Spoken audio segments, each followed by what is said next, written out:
And then the last 2 seed processing days, or 3, we kind of expanded our seed processing days last year, and we'll do our dried seed saving, which will be our flowers, our grains, our brassicas, stuff like that. But it's really cool to see all the organizations bring in their seeds, even prairie seeds, flower seeds. It's all of the seeds that we process. 1/3 of them goes to the Omaha Public Library Seed Bank, and 1/3 of them gets shared via the seed share that's happening on February 11th.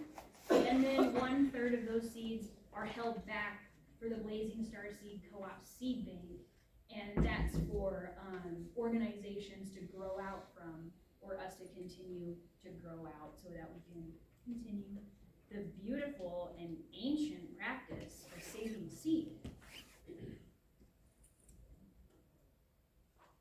Is the brassica that your cover crop? Huh? Is the brassica your cover crop? What you were talking about, your brassica? Is that cover crop? No, so for our cover crop, I believe last year on one of our plots we used alfalfa, maybe, in buckwheat. And I think our cover crop is a mix. It's a mix that we make ourselves. We don't go and like buy a bag, we just have been mixing it ourselves. We have like a couple tubs of it. I don't even know what's in there. They tell me to put it down. But yes, we do cover crop. We will cover crop directly after, like for instance, we harvested garlic is, one of the first things that gets like plucked out of the ground, if you will. And after that, garlic's in there, we'll throw some cover crop right over where the garlic was, and that's kind of how we'll do it. Some beds will turn over and plant a new variety for fall crop planting, but we like to rotate bed to bed. It just changes bed to bed. We don't like do it plot to plot, because we have since we're growing for seed saving, we have a lot of random stuff on each plot. Like we'll have tomato, pepper, some corn, some beets. So it's like we've got a lot going on, and depending on what works after that specific crop and that specific bed, we'll kind of treat each bed on an individual basis, if you know what I'm saying. Does that make sense? Yeah.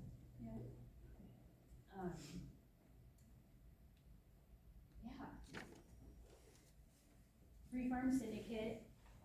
We're on Facebook and Instagram right now. It's at Free Farm Syndicate. We're also, our website's under construction.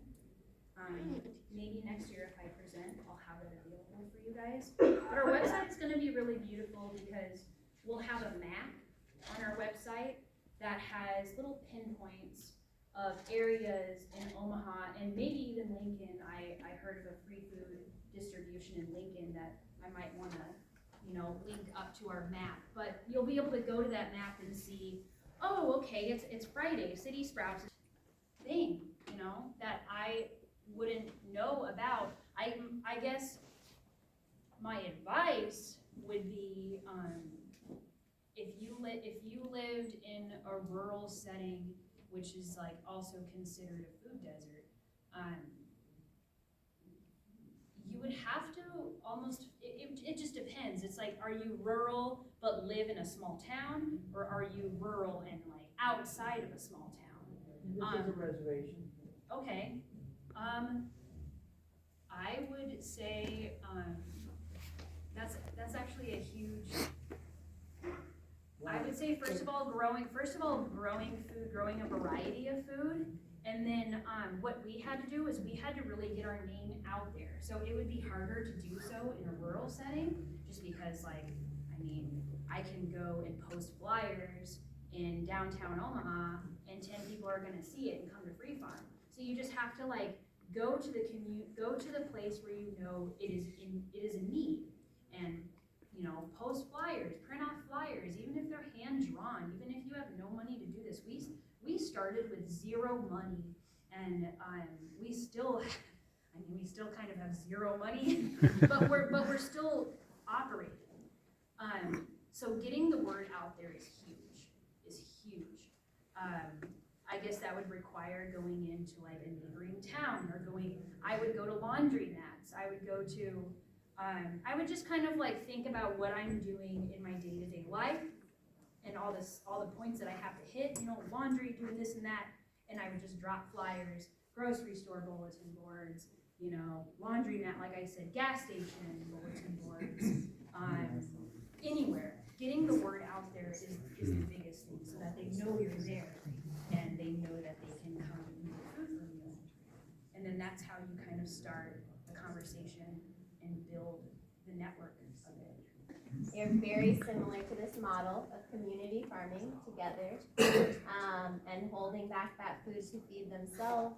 And so look them up. They're in Boone County, Iowa, Mustard Seed Community Farm. They are a rural community farm that operates quite similar